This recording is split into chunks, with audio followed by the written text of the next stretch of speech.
What is going on, you guys, and welcome back to the channel. Today's a big day because I've been wanting to make this video for a while, but I've been trying to get everything done on the bottom of the car for the most part, just so that the engine and tranny would be sitting completely level. As you saw in my last couple videos where I put the shifter linkage in and the transmission mount and stuff like that. But today I'm gonna be getting as much of my fuel system in that I can, getting my intake manifold mounted up, getting my TGV deletes in. One thing I will say before I start this video though, is I'm gonna be completely tearing apart my wire harness and re-looming the whole thing. And I'm gonna be trying to wire tuck it as much as I can. So I'm gonna be putting the intake manifold on with no wiring on it whatsoever, just bare manifold, bare TGVs, fuel rails, injectors, everything like that is just gonna be sitting there all mocked up so that then I can cut my fuel line and everything like that to length as I need it. But if you guys can see behind me, she's starting to look like a car again. Until you open up the hood and then it's torn apart engine bay again. So on this side of the car, I actually ended up getting my whole harness run on that side nice and clean. I can pop some pictures up right here just of what I did on that side. I used the factory mount that mounts the harness there. I just painted it black. I know you're not gonna see it because the quarter panel is covering it, but it's the small details that matter, right? So first thing I'm gonna do before we even start this install is I'm just gonna speed through all the parts that I got here, just so that you guys know what I'm installing. All of these parts are gonna be the same for whether it's IAG, TGV deletes, radium, fuel rails, stuff like that. They're all mostly the same idea. Some of them have a little bit different routing. Like for example, a thing a lot of people don't think about on Subarus and that they don't do is they do not put fuel pulse dampers in their fuel system unless they're running the stock system. There is an OEM fuel pulse damper, but it's big and ugly. So we got two new ones for each rail. So just to speed through this whole parts pile that we got going on here, I got Radium TGV deletes, Cobb 1300cc injectors with the pigtails that come with them, Radium fuel rails with the bung for the fuel pulse dampers on the bottom there, and then obviously your two holes for your injectors and two holes to mount them. And then they have the threads here for the AN fittings that came in the kit that I got there, but I'll go to that in a sec. Like I said before, I got two Radium fuel pulse dampers. They're just the standard fuel pulse damper, not the bigger one. I can't remember the specs on the bigger fuel pulse damper, the XL I think they call it, but the bigger Radium damper is able to handle higher fuel pressure and shit like that. I didn't need it because I'm probably only gonna be running 40 PSI fuel pressure. So these ones are nice and small and they're gonna work perfect for me. These are just the mounting bolts and gaskets for the Radium TGV deletes. I don't even know if I'm gonna end up using these because on to the next part, I got the IAG 8mm Phenolic, I don't really know how you say it, spacers for the bottom of the intake manifold. And they come with 4 gaskets, one for each side of the spacer between the TGV delete, one that goes to the block and one that goes between the spacer and the TGV delete, and then hardware that comes with that as well. Next thing we got is we got the Radium fuel pulse damper and the Radium plumbing kit that comes with all of the AN lines and fittings you need. All the fittings I believe are -6 AN. Don't quote me on that, but I'm pretty sure they are. And then it also comes with this little fancy gauge here. The only thing that I don't like about this is that the needle's green and everything else in my engine bay is obviously going to be black and red, but it's going to be such a small thing and I just need it there so that I can read fuel pressure. And it also helps with diagnosis. If you're leaking fuel anywhere or anything like that, or if your fuel pump's not working, it'll read fuel pressure as soon as you turn that key and the fuel pump pumps pressure into the system. So this will be very helpful. And then last but not least, the sexiest part in the mix, we got my shaved and powder coated intake manifold here. All that I mean by shaved is that on a stock Subaru manifold, there's a whole bunch of mounts and stuff like that for the expansion tank on this side. On this side, I believe there's a mount for your top mount intercooler and things like that. I got it shaved right down just to 2 individual tubes on each side of the manifold, just because that looks sick.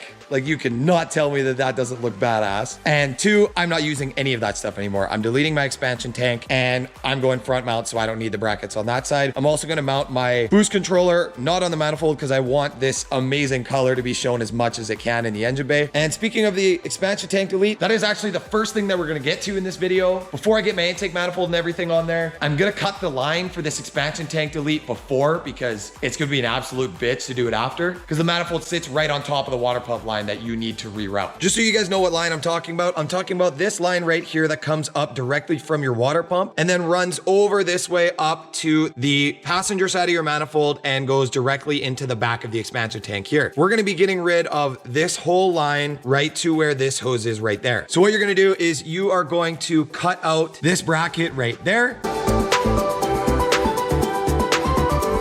and then cut it on the hose on this side of the bracket that mounts to the breather, and then cut the hose on this side of the bracket that mounts to this top main coolant line. That way you can remove this line completely, and it's just gonna keep a small amount of the line there. It's not gonna do anything, but you're gonna maintain the integrity of the mount for this rear breather so it doesn't rattle around and slap the main coolant line there.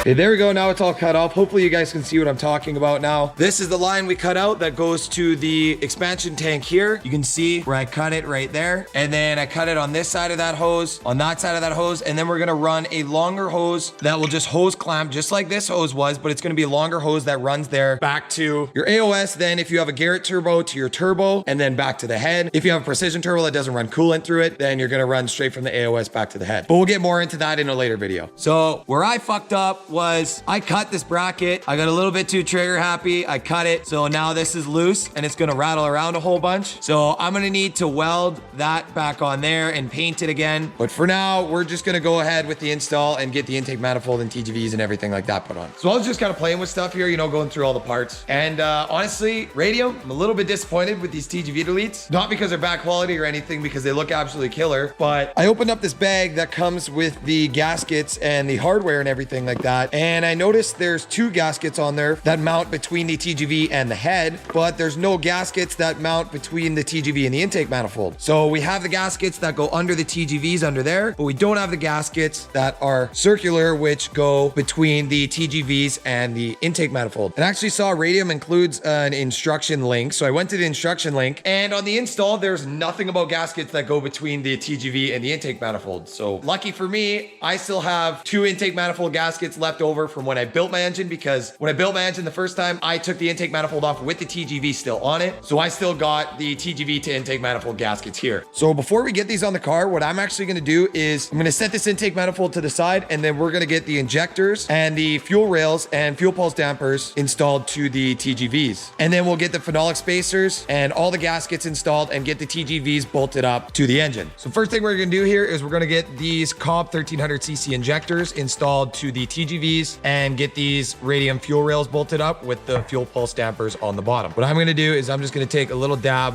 of engine oil, lube up that O-ring on the fuel pulse damper, and then we are gonna thread it into the bottom of the rail here.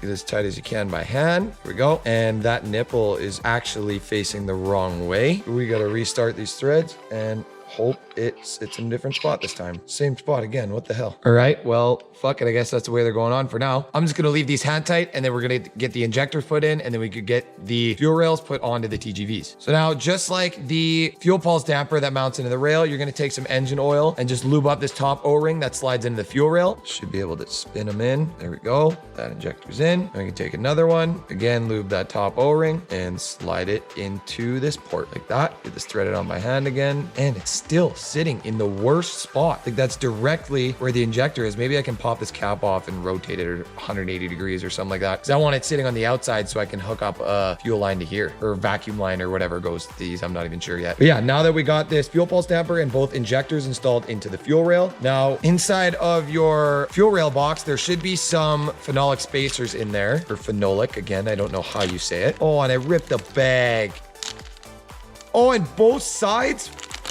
The whole thing. Come on, just open. What is going on here? There we go. Oh, more stickers. That's the installation instructions.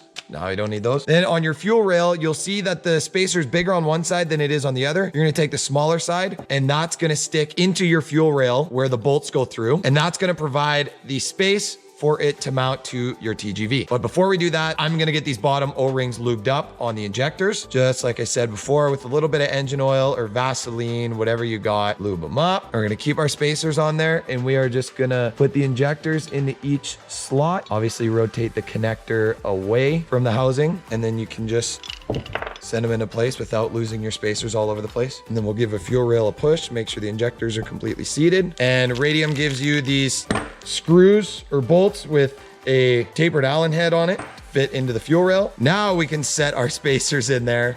Man, butterfingers today. Put that spacer in there, get the screw through or bolt, get this spacer in there. and get the bolt through it. Now we're gonna need to push down on the rail to get these to fit. Make sure all the spacers are lined up. You can push down and then start just hand threading these in. I'm gonna need to get an Allen key for that. My fingers are too slippery. Get these threads started. I am literally dropping everything today. Turn these in, it's gonna pull that spring down on the injector and pull the rail right down till it's seated on those spacers. Here we go, now we got one rail semi-installed. You can rotate the injector connectors wherever you want them. Like, look at that nipple on the fuel pulse damper. Look how horrible that is. It's right against the housing. I'm gonna have to take this off and rotate it or something. Like, I want it sitting right there, but tight. I'm not even gonna be able to take this off now because the nipple's gonna hit. Oh man.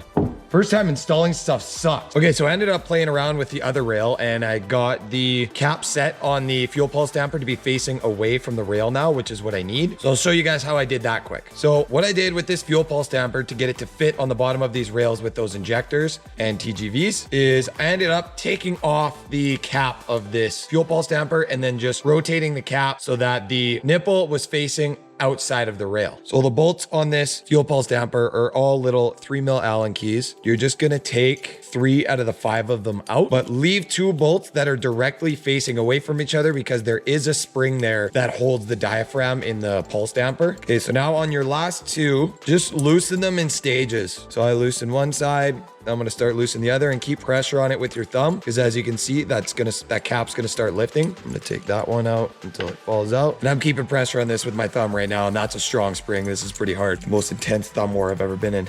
Okay.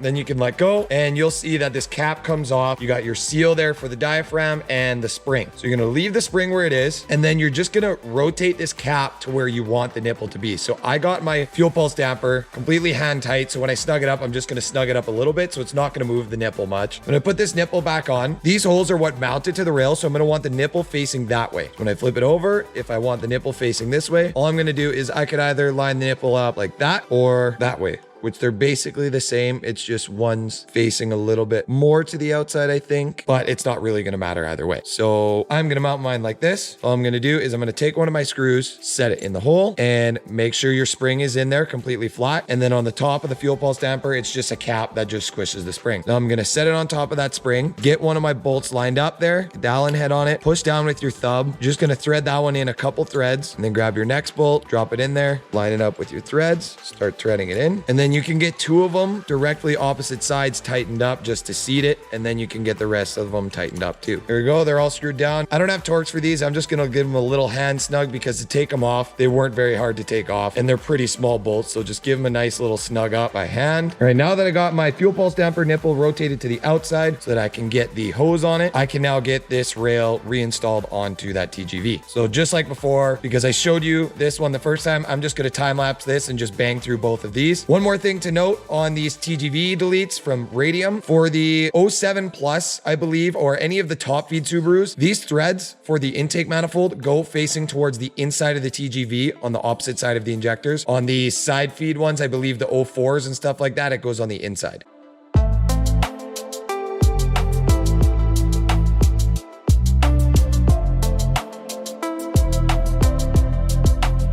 All right, now that I got the rails installed on both of these, I'm just gonna take a 1-inch wrench here. I don't think this is AN fitting. I don't need an AN soft wrench or anything. I'm just gonna take a 1-inch wrench and just snug up that fuel pulse damper. I already snugged up this one, but I'll give it another little turn here.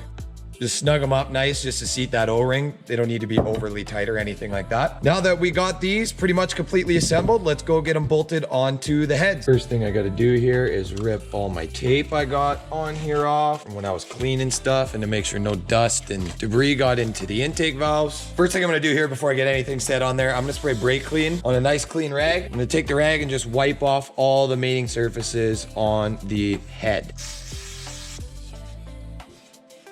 If you guys are doing this and you haven't cleaned the head surface already, go ahead and take some Scotch-Brite and just clean up the head surface just so it's some nice clean metal before you get any of the new gaskets installed. Next thing I'm gonna do is I'm gonna get these IAG 8mm Phenolic Spacers installed, or Phenolic. Somebody's gonna hate me in the comments for saying it wrong, and I don't know how to say it. But they come with 4 of these little dowels. And all these dowels are they're the dowels that just line up the gasket so that when you're putting it on, the gasket doesn't move. Honestly, my factory ones are still in there and they're completely fine. fine. So I'm not going to install the IAG ones because I can already tell that these ones are going to be an absolute bitch to get out. So I'm just going to leave them in there and get the spacers and gaskets set on there. So first thing we're going to do with these spacers and gaskets is you're going to take one of the gaskets that they supply you and you are going to set it on the head surface. Make sure you line up those dowels. Let's get it set nice and flat on both sides. Oh, that ain't right. That goes this way. Now we're going to get the spacers set on there. That's the wrong way again, I think. Yep. Now we're going to set another gasket on top of the spacers. These ones you're just going to set there for now. They're not going to be able to reach the dowels. I think the dowels that come with the IAG kit might be a little bit longer so that they will hold this upper gasket in place, but we're just going to set it there, set the TGVs on there, and then line it up with the bolts. It'll be easy for us because we don't have the intake manifold on here. Now, just like before, I'm going to take brake clean and a clean rag, just wipe down the bottom of this. That's the top. Wipe down the bottom of this Radium TGV Delete. Make sure it's all nice and clean, and then we will set it on the gasket, and we'll do the same with the other side. Get this one set over here. Make sure your bolt holes line up. Now that we got both the TGVs on there, like I said before, Radium gives you 2 TGV 2 head gaskets. I'm just gonna keep these as spares because I use the ones that came with the IAG Phenolic Spacers. And Radium also gives you bolts that bolt the TGVs down to the head, but they are not long enough if you're running the Phenolic Spacers. So we are gonna be using the bolts that IAG supplied with the spacers. And they also come with washers. Just make sure you put 1 washer on each bolt. So let's make sure our gaskets are lined up and start getting these threaded in. Another thing I did notice is if you guys are running the IAG V2, I believe they are, TGV Deletes, you guys will be good to go with this IAG Phenolic Spacer kit because they give you all 8 bolts that fit the IAG V2 TGV Deletes. But only 4 of these bolts will work on the Radium TGV Deletes. Because if you look at the Radium TGV Deletes, there's 1 bolt on either side that sit at the bottom of the TGV and just go through this little piece, through the spacer, and bolt into the head. These 2 middle bolts on the Radium TGVs are just like the factory TGVs, and they have the big long tube inside of there. See if I can lift this TGV up and give you a better angle. You can see right inside of there, it's got that big long tube, so you're gonna need a long bolt to fit through there. And with the IAG 8mm spacer, the factory bolts are only gonna grab like 2 or 3 threads in there, so I'm gonna need to go get some longer bolts. Because in the IAG TGV Deletes, they actually machined out that whole middle section, so there's just a spot to get your extension through, and then they bolt up basically flat like the sides do, even in the middle. So that's why IAG supplies these bolts. I'm not even gonna lie here. I tried with factory bolts and it didn't go very good. I don't know if you guys have experienced trying to torque something up when it only grabs like 3 to 5 threads. Yeah, it doesn't go so well. So I pulled the threads out of 3 of the 4 because 1 of them torqued up and I was like, okay, that's good. They work. So then I went to torque the other one and then it jumped and I was like, oh, did I just pull the threads out of it? Or actually snap the threads? So then I tried the other 2, which was a dumb idea because those ones snap the threads too. So yeah, now I'm at the point where I need to go get longer bolts and I need to put some Healy coils in the block here because I busted the threads right out. I'm gonna go to the hardware store and get 4 bolts that are just 8mm longer than this just to fill that 8mm gap of the spacers. And then I can finally get these things torqued up. All right, fast forward a day. I went to the hardware store and picked up new bolts. It's about 1 inch longer than the old one and it doesn't have that same face on it that these ones do, but I got some washers with them as well, so I'm just gonna stick washers on them. And there's no way you guys are gonna be able to see in there, but it actually only pulled like the top 3 threads out of it, so a lot of the bottom threads are still there. And since this bolt's about like 1 inch longer than the other one, I'm gonna get the TGVs on there and I'm gonna try and get these ones torqued up on there with the threads the way they are now. If they won't torque up and they're gonna start pulling them out again, I'm gonna have to run Healy coils through the bolt holes on the heads so that I can get the bolts in, but let's pray that these goes together. Try this one more time. And just to make sure this gasket's lined up, I'm gonna get 2 of these bolts that came with the IAG spacers, set in there and get the thread started. One on the front and one on the rear. I'm gonna take 2 of my new bolts I got here, get a washer on there, and we will run them in these bolt holes and get them started. Oh no, I hope they're not too long. That seems pretty long. I'm gonna run those in actually just to make sure they're not too long. Oh, please bottom out. No, you're kidding me. That's it? They're too long. Oh, no way. Oh man, what am I gonna do now? You know what? I think I'm gonna run the tap on these, tap some more threads onto these bolts and then cut them. All right, now that we got these cut and rethreaded, let's drop them in here and let's pray they torque up and don't pull what's left of the threads out of the block. I'm just gonna snug them up with the impact for now. Same with these outside bolts. Now we're gonna start with the inside bolts. All of these are torqued to 18.4 foot-pounds. Let's pray these torque up and don't strip. That one went good. Let's go. 2 for 2. Don't even need to rethread. Now let's get these outside ones. All right, that one went. Let's go, they all torque. Now let's just time lapse through me getting the TGV on the passenger side head, and let's pray those ones torque up too.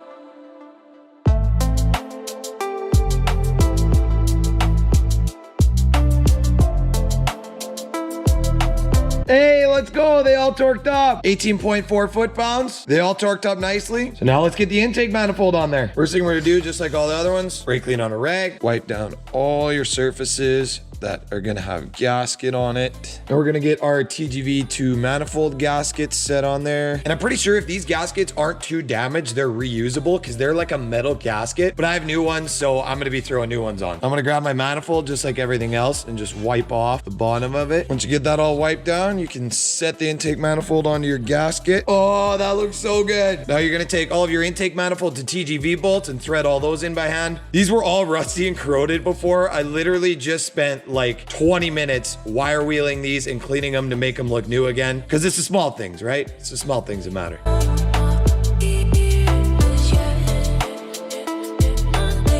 Now for the intake manifold to TGV bolts, they're all 10 mils. There should be 6 of them on either side, so 12 total. And you're gonna torque them all to 6.1 foot-pounds. I am so hyped on that. That looks so good. And look at the room under the manifold. So much room for activities. I still gotta fix this hose and I was worried about it, but look how much room I have here. I'm literally just gonna get the welder in here and just tack it on there. I'll lay a rag up here so I don't burn my manifold or anything. And then for my front mount piping from my turbo, that's gonna be sitting way up there. There's so much room to running it in there. And for my harness, I have all the room in the world to cut all the wires to length and run everything the way I want it to make it look clean as hell. It's going together.